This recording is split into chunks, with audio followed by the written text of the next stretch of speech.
Hi, I'm Rodney Marsh and welcome to the new supporters website.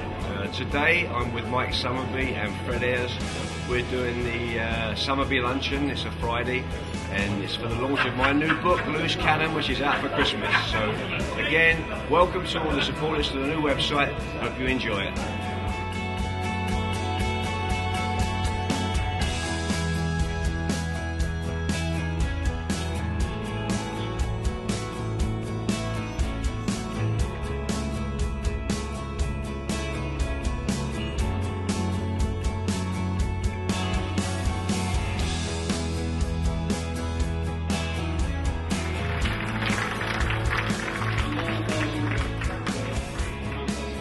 The one and only Rodney Marsh.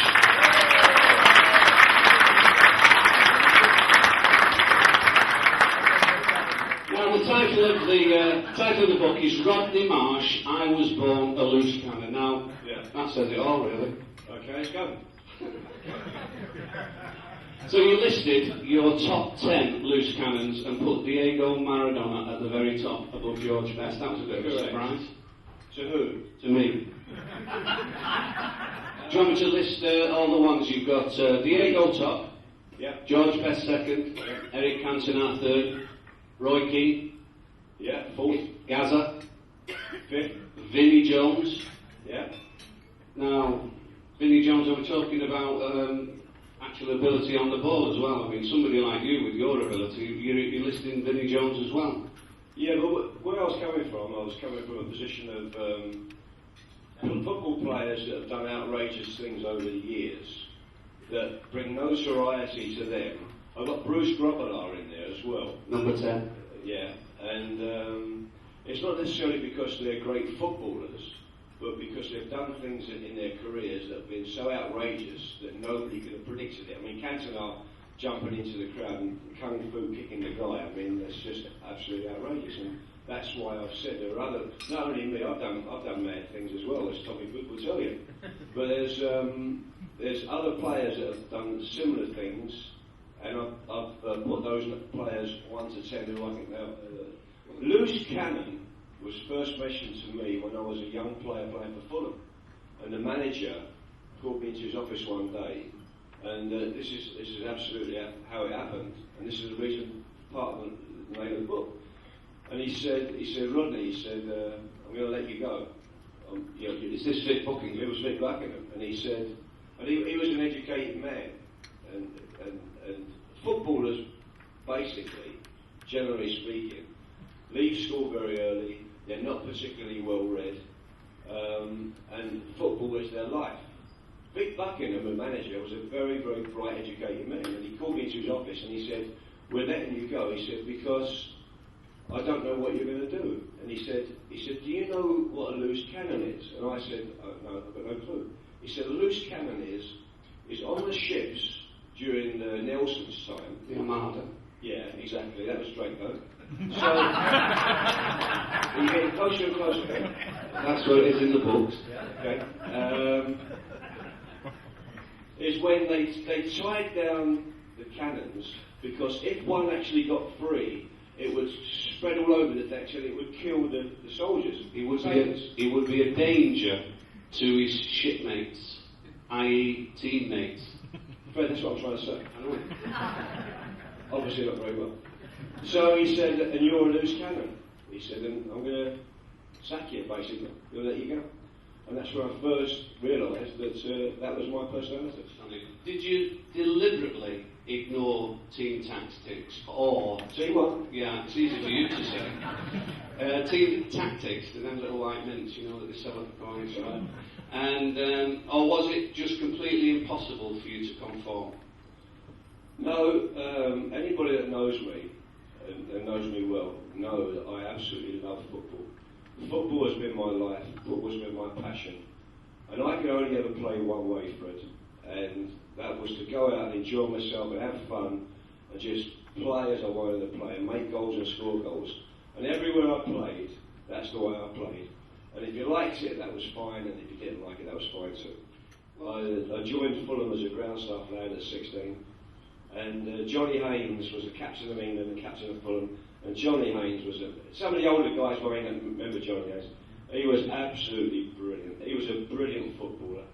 And England played, I was 16 years old, England played Russia at Wembley and won 8-3.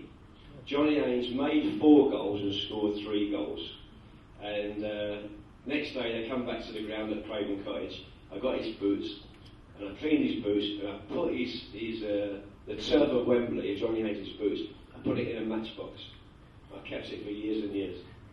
So when I joined QPR, the crowds were 4,500. In the first year we were there, we won the 3rd Division Championship, we won the League Cup. I scored 44 goals in my first year. The following year we went into I got an England cap as well in the 3rd Division. The following year we went into the 1st Division, we got promoted, and it was all like a big fairy tale, and it was just one of those, and I loved the fans, they loved me, and we just got on, and it was just brilliant. And the only team that I would have left, and I mean this completely sincerely, was Manchester City.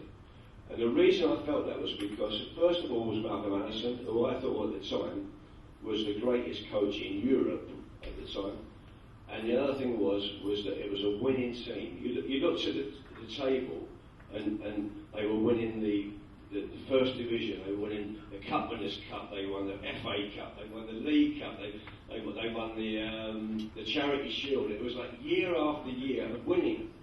And at that time, Manchester United were nowhere near Manchester City. I can't think you remember that. But it was absolutely fantastic, and that was the only team I would have joined. I turned down Newcastle, I turned down Spurs. I want to say this, that when you read it and when the people are back, because there's more than Manchester City in the book. It's about my early career, it's about America, it's about England, it's about Capello. There's a chapter there on Wayne Rooney, which we haven't talked about. There's my predictions for the World Cup before the World Cup, which when you read it, you're going to say, how could he have known that was going to happen, by the way? And I'm not picking myself up, it's true.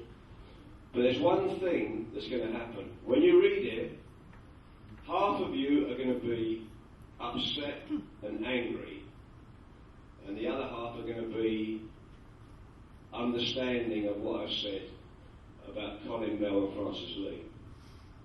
Because there's a whole chapter in the book about their relationship. I thought it was time that the hatchet was buried between the two people, and I made that quite clear, and it's in the book. And when you read it, it is 100% true. As we always do, make your own judgments, as you always will, with Rodney Marsh. Thank you very much. Well, thank you very much, people coming to our luncheon club. It's been running for a long time now. Today's been very successful with Rodney Marsh, who's quite outspoken about his autobiography. And I've read it actually, it's a very, very good read. There might be one or two things in it that people are upset about, but if you read it, you'll find the genuine truth in it. But it's been a very successful day. We need to be able to continue doing our luncheon clubs. We're thinking all the time of what we can do and what we can't to please people. So I mean, we need the support behind us all the time. It's been a very successful day today, but the food has been lovely, and I'm sure that if people come along, they'll enjoy themselves.